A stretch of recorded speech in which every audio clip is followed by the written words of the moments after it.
It is Sunday morning, May 26, 2002. The skies over Webbers Falls, Oklahoma are perfectly clear. The Arkansas River is calm. 30-year-old James Johnson is driving toward the Tulsa Zoo with his wife Misty and their 3-year-old daughter Shay. It is Memorial Day weekend, and they left early to beat the heat. Ahead of them sits the Interstate 40 bridge. For 30 years, it has carried thousands of cars across the water every day, an ordinary, reliable constant in the town. James had carefully mapped out their route the night before. Sitting in the car, drinking his morning coffee, he has no reason to feel anything but the safety of a well-planned trip. This is the effect of normalcy bias. When we drive, we don't evaluate the engineering of every span or the depth of every pylon. We simply trust that the road will continue because it always has. Just downstream, the towboat Robert Y. Love pushes 2 massive barges northward. They are loaded with heavy gravel, adding immense weight. At the helm, Captain Joe Deadman feels something shift in his chest. His vision blurs. His grip goes slack. He is unconscious at the wheel. With no one steering, the barges begin to drift wide of the navigation channel.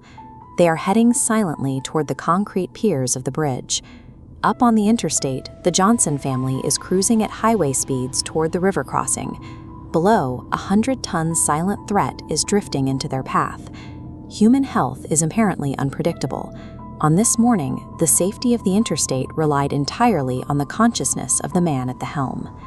At exactly 7:45 a.m., the drifting barges strike Pier 3 of the bridge.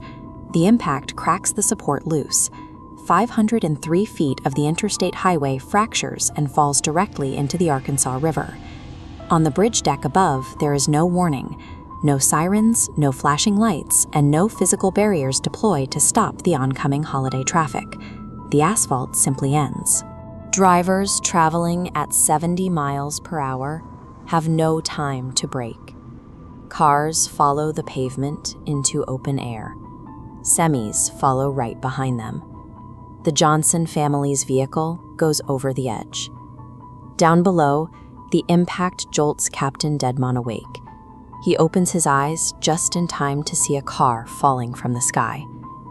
When infrastructure fails on this scale, human reaction time is irrelevant. The structure's design itself must be the first line of defense. After the splash of the concrete and the vehicles, an eerie silence falls over the river. Just downstream, fishermen competing in a bass tournament race their boats toward the wreckage to pull survivors from the water. Local emergency personnel rush to the riverbanks, scrambling to organize a recovery effort at the site of the collapse. 14 people died that morning. In the days that followed, federal investigators arrived to survey the shattered concrete and twisted rebar blocking the river. Initial reports often framed the event as an unavoidable tragedy, a freak medical emergency that caused a collision. But this perspective overlooks the engineering flaws that made the strike fatal. The National Transportation Safety Board launched a forensic investigation to understand why a single strike from a barge could trigger the collapse of 500 feet of concrete and steel. This diagram shows how a bridge protects its supports. Engineers use protective bridge fenders, heavy barriers installed in the water around critical piers. If a vessel drifts off course, the fender takes the hit and pushes it safely away from the concrete. The NTSB found the critical flaw. Pier 3 was entirely unfendered.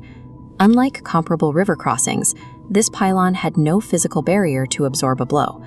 The investigation concluded that a single set of these standard, low-cost protective fenders would have deflected the barges and prevented the collapse entirely.